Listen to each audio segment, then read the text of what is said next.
மதிப்பிற்குரிய கலைஞர் தெய்வ திரு கலைமாமணி சுயம்பராஜன் அவர்கள் எனக்கு இந்த வெளிச்ச கலை கற்று தந்தார்கள். மற்றும் கள்ளக்குறிச்சி நகரத்திலே இன்றும் ஆண்டு வண்ணவிசாரியாக விளங்கிக் கொண்டிருக்கும் ராமச்சந்திரன் அவர்கள் அன்னாருடைய பாதாரங்களுக்கு 1000 கோடி மலர்களை அணிவித்து வாழ்த்தி வரவேற்றுக் கொண்டு சரி ஹரிகரபுத்திரன் தர்ம சாஸ்தாவுக்கு பிறந்த கதையை பாடுகிறோம். ஹரிகடல் புதல்வனானே ஆதி கொண்டையின் பேரில் உரியதோ தமிழினானே உகந்து நான் கதையாய் கூற உகந்து நான் கதையாய் கூற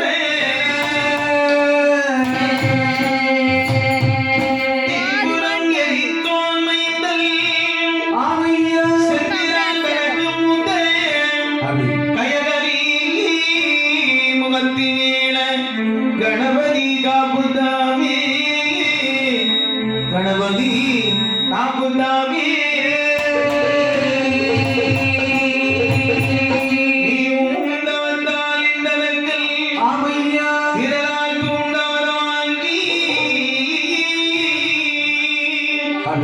செய்ய சிவநாதனை மருட்டி திருமாலருகே மகிழ்ந்து செல்ல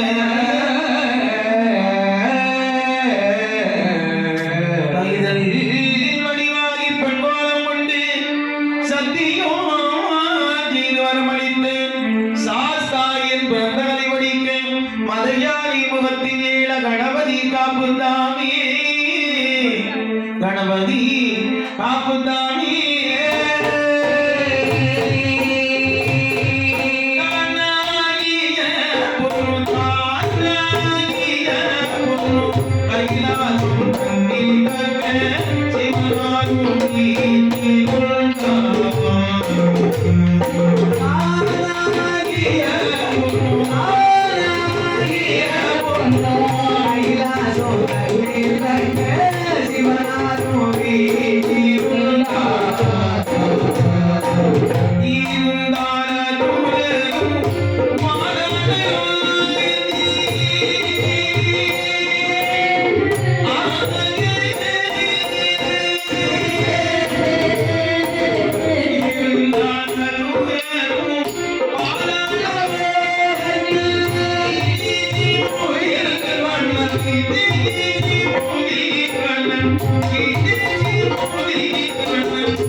அதனை பொண்ணு கைலாசமலை என்று சொன்னால் சரி. ஆண் புலவர்கள் பாடினாலும் சரி புலவிகள் பாடினாலும் சரிதான். யாராக இருந்தாலும் முதலில் சொல்வது தானாகிய பொண்ணும் கைலாசம் என்கிறார்கள். அதனால் தனக்காக உருவாக்கிய மலை என்கிறார்கள். ஒவ்வொரு பேரும் ஒவ்வொரு விதமா சொல்லுவாங்கல்ல இல்லையா? அவங்க திறமைக்கு ஏற்றபடி சொல்லுவாங்கல்ல ஐயா. இப்படி தானாக தோன்றப்பட்ட தங்கமாலை என்று சொல்லக்கூடிய கைலாய பர்வதத்தில் சரி ஆண்டவராகிய சிவபெருமான் பார்வதாதேவி இடது பாகத்தை அமர வைத்தவராய் பரமன் பார்வதி சமேதராக கொண்டு வருகிறார். ஏது கொள்வாகவே காட்சி தந்து கொண்டிருக்கிறார். ஏழுள்ள கைலாசவரில் யார் யாரெல்லாம் வந்திருக்கிறார் தெரியும்? யார் யாரெல்லாம்?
சத்தியமே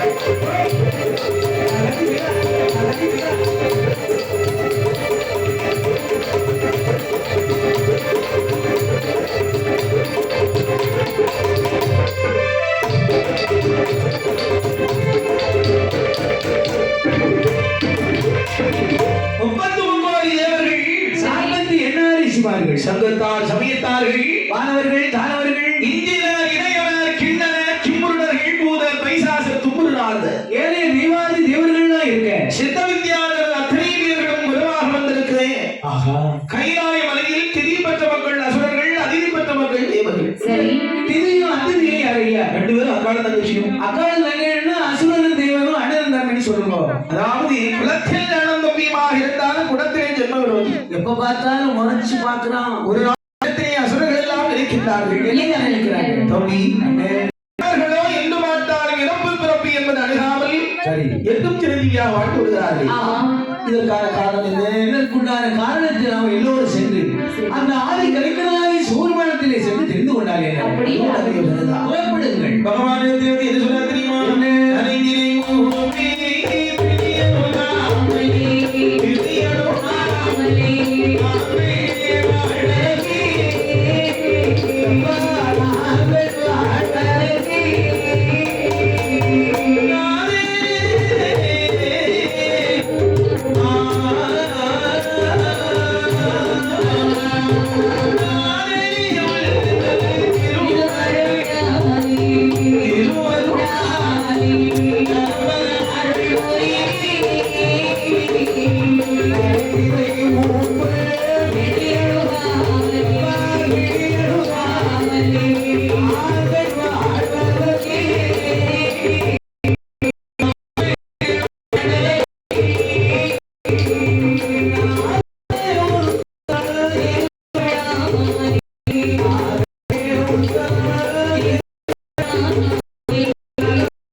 தேவர்களோ எங்கு பார்த்தாலும் நரை திரை மும்பு பிடி சாக்காரம் என்பது அணுகாமல் எங்கும் சிரஞ்சீவியாக வாழ்ந்து வருகிறார்களே.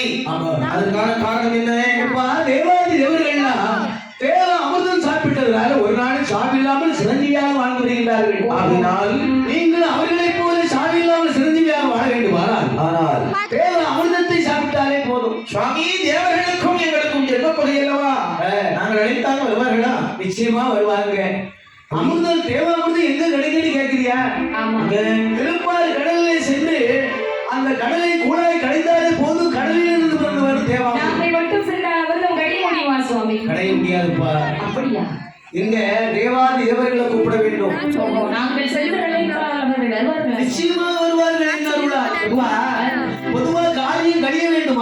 ஆனால் கழுதையாக இருந்தால் அந்த காலை கட்டியாக பிடித்துத்தான் ஆக வேண்டியது. கட்டி உதைக்குமே வருவானே. உதைச்சாலும் பரவாயில்லை, ஒரு காதல் உதைக்கும், நெஞ்சில் உதைக்கும். காரியம் பெரிதா வீரியம் பெரிதா என்று பார்த்தால் அப்படி என்று அவங்க அசுரர்கள் எல்லாம் தேவாதி தேவரை அழைத்துக் கொண்டு இங்கே வருகிறார்கள் தெரியுமா? எங்க வரீங்க? அப்படியே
தேவர்களும் அசுரர்களும் திருப்பார் கடலிலே வருகிறார்கள்.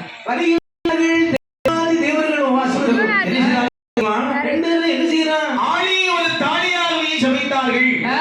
ஆழி என்று சொன்னால் கடல், தாலி என்று சொன்னால் பாத்திரம்.